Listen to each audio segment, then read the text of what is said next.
là đa số yêu nó chứ cũng ngầu ít có bữa tiêu đáng ra cô ở đây chị chiều hả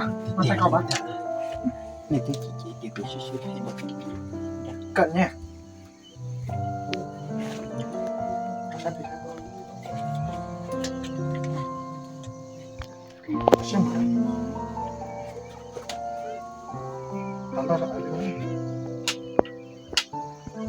đi cho ra đi mình ok được rồi được cưới ba nhẹ nhàng action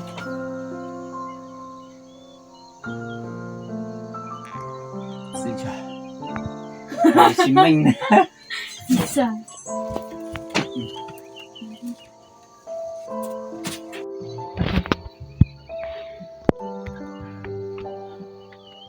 xin chào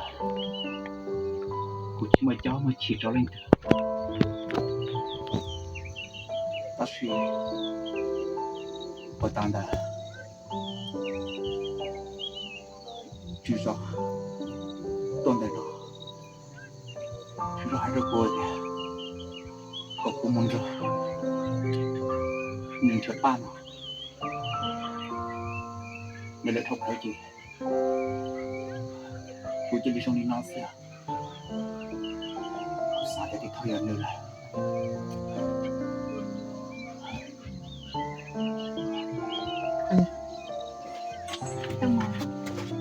nó thay một cái gì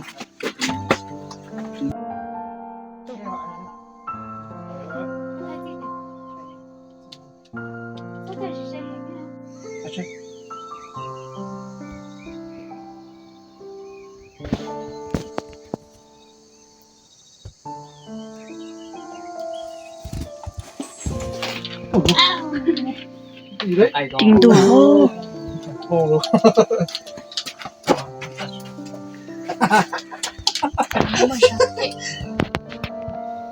chủ thì mà là chua thì mà tính đại là đi ra mà sợ cái tay chín có sao thì một bộ xe đó không phải tự phân ra đây nữa action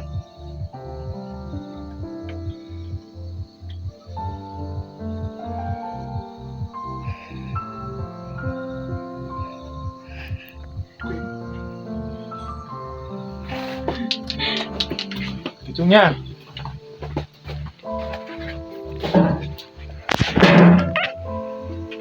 rồi còn thế á đã ta chú xuống cái trang sắp phải luôn chỉ tao chẳng luôn này chẳng có mà cái gì ba nhỏ lên cha tôi chỉ đợi giờ sắp hiểu luôn tôi chỉ đợi cho nó được ôi cha nó học tốt không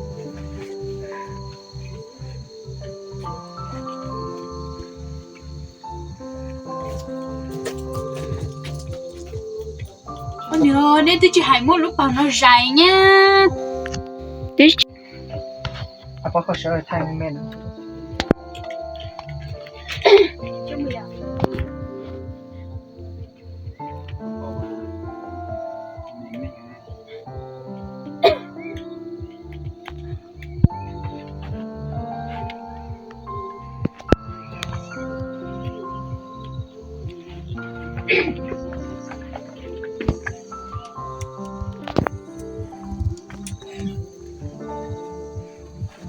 alo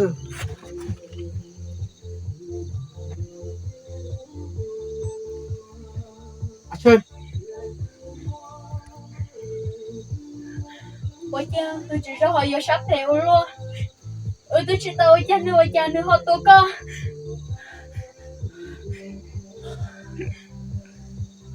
rồi mà yếu thiếu luôn đi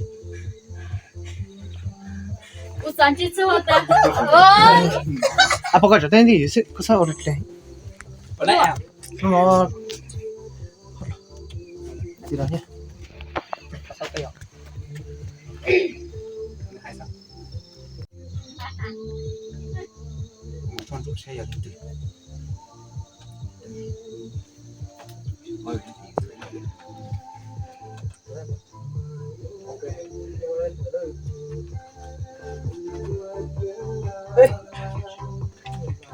Nó móc cái này chưa tỉnh nhé.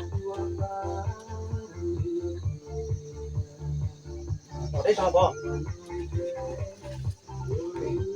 ở đây nữa rồi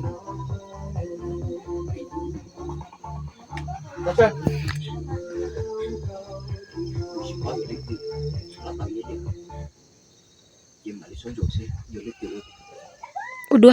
ôi nữa ba nữa rồi chơi bao giờ lấy tiền qua sao là tao vậy liền chim lại xuống ruột xe tôi chấn vô đi chặt kìa thì có dù là vậy chỉ sẽ không trâu thế của mình sẽ chỗ một tiếng Nhưng mà chỉ có là luli co. Chỉ có mình trên đi. khuyên đừng đi chân lợn chặt Chỉ có mình trên đi.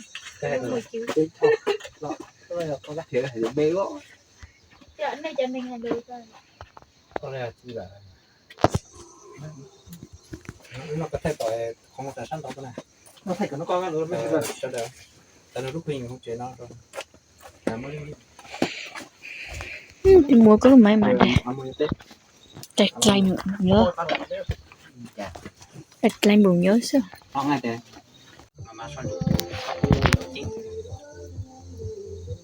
ừ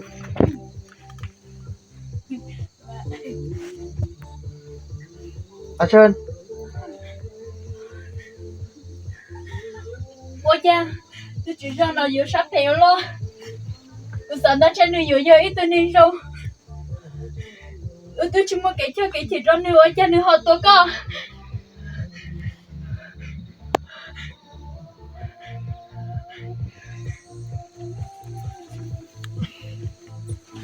nhưng mà để coi à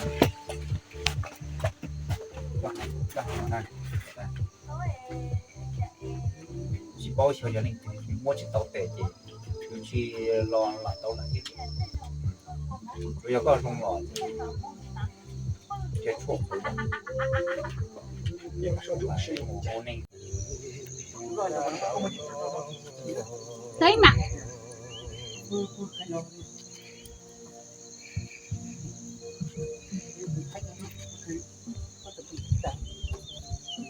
rất chống cậu vậy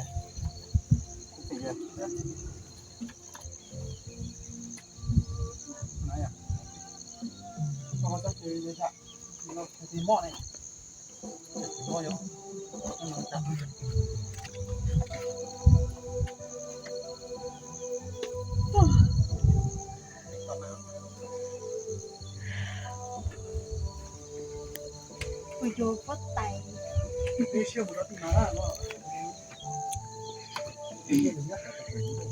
nó vậy Nó nói nó còn không chụp cơ. Chả nuôi về ngon luôn. Chả đã chơi dọc tán về chơi đi. Ngon đi.